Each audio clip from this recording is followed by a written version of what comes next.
Hey guys, how's it going? The real Tony Stark back once again with yet another video. This time we are reviewing The Last of Us episode 7. This video is being put out on Wednesday, the 1st of March 2023. Brand new month, brand new video.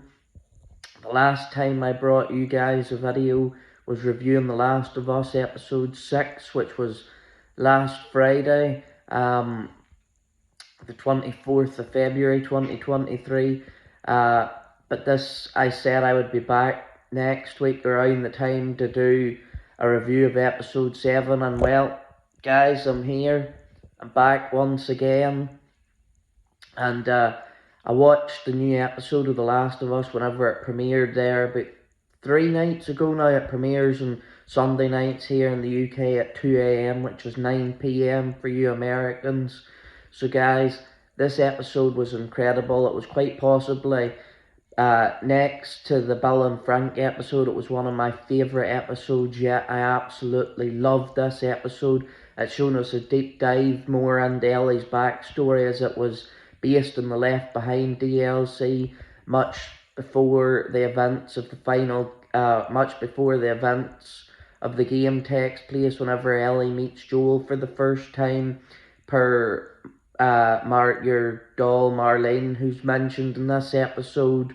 So the episode starts out with Bella / Ellie helping Joel in the basement after he's been put a dagger through his chest by Joel's men and he's bleeding out. And this episode's very backstory based, showing us basically where Ellie was in her life before she met Joel, and it was her backstory between her and Riley, which I thought was, honestly, as I said previously, besides the Bill and Frank episode, it was one of the most heart-wrenching episodes yet. It's shown you how Bella / Ellie was living in this camp place for kids that didn't have parents, as her parents weren't in her life at the time. Ellie was an orphan, and she didn't really have any father figures or really any parental figures at all until Joel came along. And it was basically showing you the backstory of how Riley, who was played by the incredible Storm Reid, by the way. I thought her performance as Ellie was absolutely breathtaking. I absolutely loved every second she was on the screen, and it was telling you how she snuck out every single night to go and do business, and then eventually she comes clean to Ellie and says that she's joined the Fireflies, and Ellie basically says that she's being taken to this mall by her because she wants to show her these 5 wonders. And I feel like Ellie's real childlike nature really comes out in this episode, because she's been in this confinement for so long. She never really got to explore the outside world, so I really like the childlike tendencies she had with Riley in the mall, especially whenever she was on the escalator for the first time, because she didn't really understand how escalators work, or the fact that they're basically moving stairs. And I loved the fact that showing you them going through the 5 wonders, about taking the pictures together, showing the arcade, them playing Mortal Kombat 11, which I thought was a really cool moment, because it showing you in the start of the episode the room that she was sleeping in, she had a poster of Mortal Kombat 11, and then whenever they went to the arcade together, her and Riley played it for the first time, which I thought was really, really cool. I loved how the episode started off really light-hearted, but the more and more towards the end you got, the more dark and sinister it became.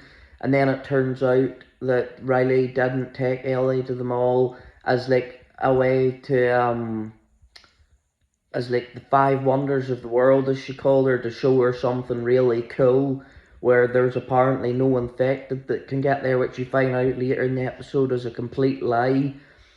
Basically, she was posted there by the QZ in the quarantine zone, who's a part of the Fireflies. It was like an outpost that they used, and Ellie finds this whenever she gives Ellie the joke book, no pun intended, which I believe and one of the episodes at a later date is the exact same joke book she reads to Joel whenever they're camping out in the forest overnight together, which I thought was a really cool little detail. So basically she finds the like explosive slash grenades slash frags, I'm not really too sure as, and she suddenly realizes that Riley was sent out there to do a job. She wasn't out there to surprise Ellie with like the world's best gift.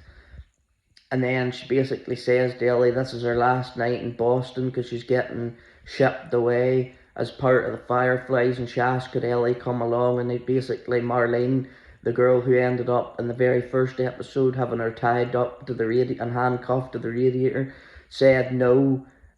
And then basically Ellie, in her most pure way, just like she did in the game, she takes like a huffing fit. She gets really upset with Riley and she ends up leaving, and then she says, I can't leave with Riley, and then she hears screaming, which turns out to be with some stupid animatronic skeleton. She ends up going back to the Halloween shop, and Riley says, this is the last wonder of the world. I thought you'd like this one best. That was stupid of me. And then basically they try and spend their last night together enjoying it, despite the fact they're both heartbroken. And then as the episode is about to conclude, it shows you them sharing a very passionate kiss together, because if you've played the game, you'll know that from very early on, Ellie turns out to be a lesbian, which is explored further in the second game with her relationship with her and Dina. Um, but this is the start of it. So for all the people who haven't played the game, they didn't put that in just for the sake of putting it in for mainstream media to not be bigots or whatever. Ellie as a lesbian, she always has been a lesbian, she always had them tendencies in the game as early on as the first time she met Joel. So I thought that was really cool that they had that in there, that real passionate moment they shared together. I really liked that a lot. And then obviously because of all the noise they made in the arcade, they woke up one of the infected and they didn't realise it at the time. But then whenever things came back around, it turns out whenever they were fighting the infected, they both ended up getting bit, and Riley ended up turning, and Ellie, this is the point in time which is very key to the story, because that's the point in time Ellie finds out that despite the fact she got bit, she's immune to the virus. And a bit in the show that happened in the game they never shown in the show was Ellie actually ends up shooting Riley whenever she turns, because her best friend ends up turning. She ends up, Riley's no longer there whenever she turns, so she does the thing that she knows is right, and she ends up killing her.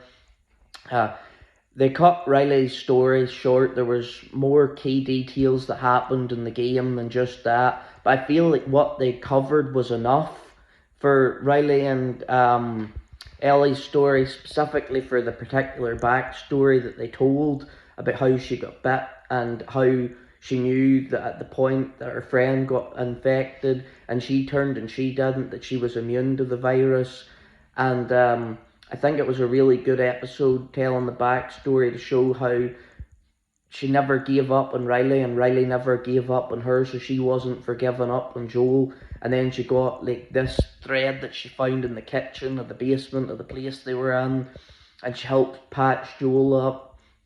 And now we're into the final 2 weeks. This week coming, March 5th is episode 8, and March 12th is the grand finale, episode 9. This episode coming up is one of the most vital parts because it introduces David, who is one of the main antagonists. I think that's the name for a bad guy in the first game, and he's a very key part to how the ending of the first game all plays out. So yeah, I thought that episode was really heartbreaking, heart-wrenching and emotional all at the same time. I really liked how they were able to have an episode dedicated to Ellie's backstory, about how she got bit and how she knew she became immune to the virus whenever Riley turned and she didn't, and about how they were playing the Mortal Kombat 11 game in the arcade which was the poster that she had in her room, which shown that Riley knew that she was aware that she liked all this stuff, so she wanted to do this. And I like the way she ended up talking about Marlene, because then Marlene ends up in episode 1, which obviously, since this is the backstory, happens at a later date, as how you're first introduced to Ellie properly in the story, whenever Joel's told that she's needed to be transported to help get the cure for this epidemic, pandemic, virus, whatever you want to call it. And she's tied up to the radiator in the wee like house place, and she's handcuffed. And I just really loved everything that happened there. I really love how it shown all the wee key details, like the joke book and everything, which Ellie ended up using later in the series, like telling Joel all the really corny dad jokes and all them things. So yeah, guys, this has been my review of The Last of Us episode 7. I really enjoyed it. I can't wait for the final 2 weeks. I have a feeling things are really going to heat up in these final 2 episodes, as we are about to conclude with the finale in another 2 weeks. So yeah, thank you guys as always for watching. If you're a fan of the show, let me know in the comments down below what your favourite moment from the show is that you've seen that they've added on that wasn't in the game. It can be a moment that was in the show that was in the game that you feel like the show did perfectly.